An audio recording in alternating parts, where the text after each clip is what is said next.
Today, we will be cracking in to the most expensive, ultra premium Fast and Furious diecast car that we have ever cracked on the channel.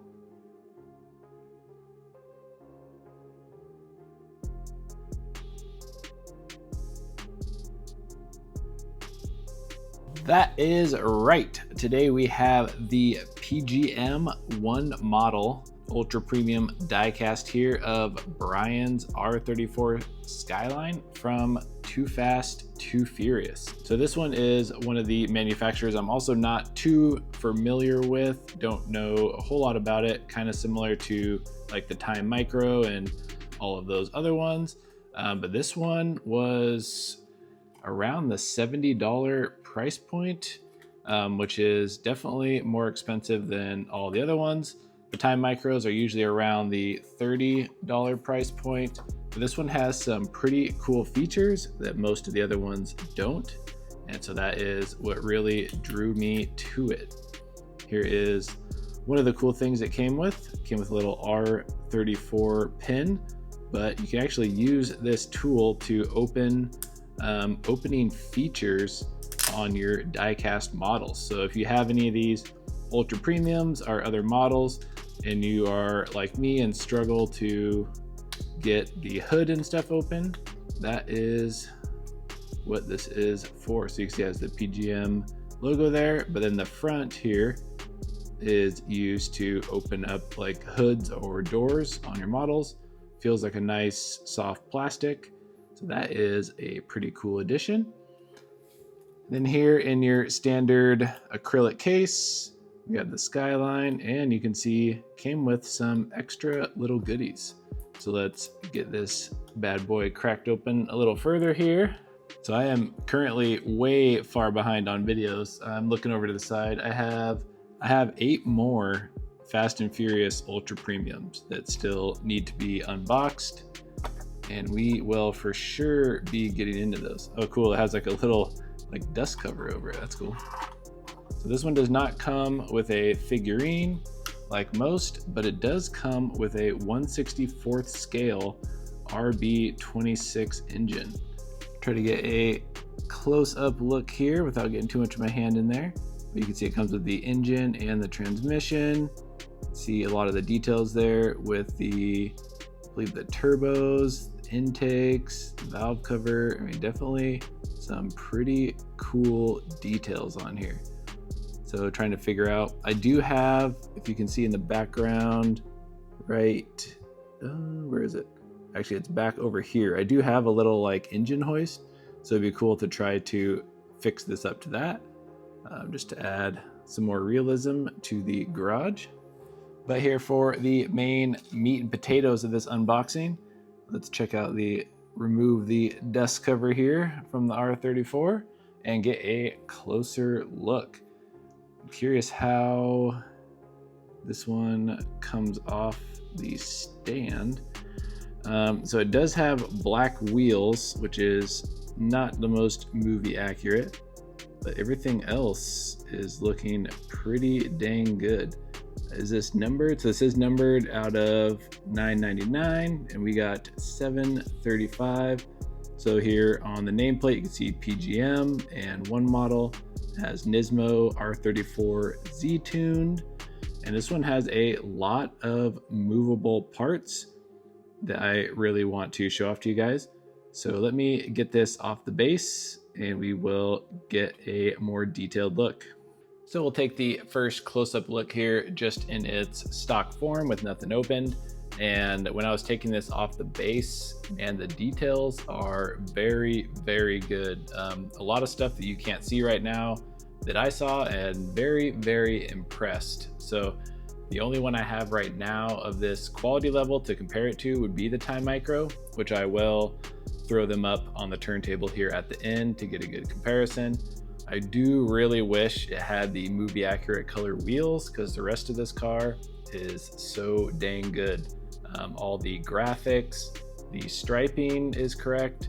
It is missing a little bit of the fade on the little racing stripes, but the spoilers, the correct coloring, I mean, everything on here, they did a very good job. The interior is detailed, but not movie accurate. It doesn't have the roll cage or the NOS bottles or anything like that.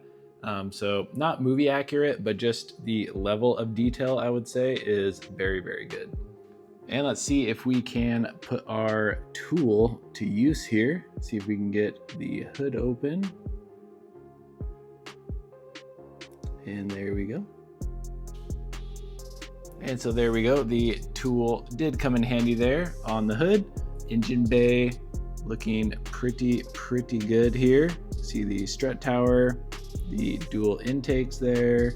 And on the left, you got fuse box, coolant reservoir, some radiator stuff.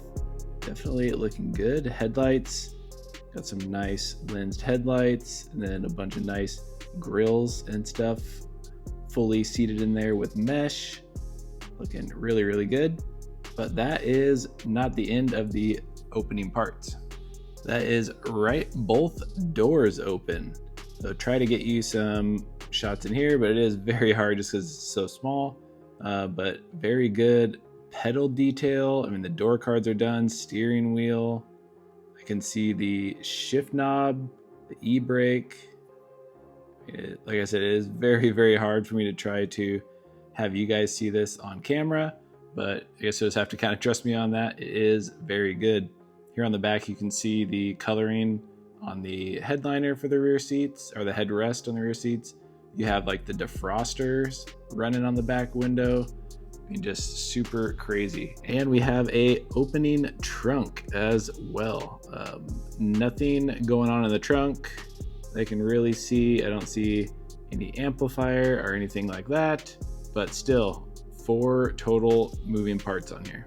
We will get it back here on the turntable real quick, just with it all the way opened up. So this was the main thing that really attracted me to this one. Most of these Time Micro and other brands similar to that, they all have the opening hood, but this one really went up a whole another level with the opening doors, opening trunk. The interior detail, like I said, is very good. It's really hard to capture on camera here, guys, which if you have any of these small 1/64 scale cars, you know what I'm talking about when you are trying to get some super up close detailed shots, especially the interior. It's just hard to get your camera and lighting in there, but it is very detailed. I am a little bummed that it is not movie accurate, but it does look very good. The other thing I wanted to point out is look at this underside detail. You can see like the steering rack up there in the front. You can see all the suspension pieces. You can see the downpipes coming out with the full exhaust going back. See the gas tank and everything in the back. I mean, all the control arms. I mean, the detail is really good. So I was not expecting that when I pulled it off the base and, you know, flipped it over. I was like, wow, that is really good. So just some very good detail here on this 1/64 scale. And I figured, why not? Let's get 1/64 scale Brian and the RB26 motor here too. So you can see just adding the motor and the figurine, and just with how detailed this car is, it really starts to bring it to life, which is super cool. So now that I have both of these cars here side by side, I originally thought the PGM 1 model was like light years ahead of the Time Micro, but now taking a closer look, it's actually not that much above it, I would say, at all. It does in the back there, you can see like the rear window defrosters, that's a little more extra. The engine bay actually on Time Micro looks better, and obviously it has the more correct color wheels, but everything else is very similar.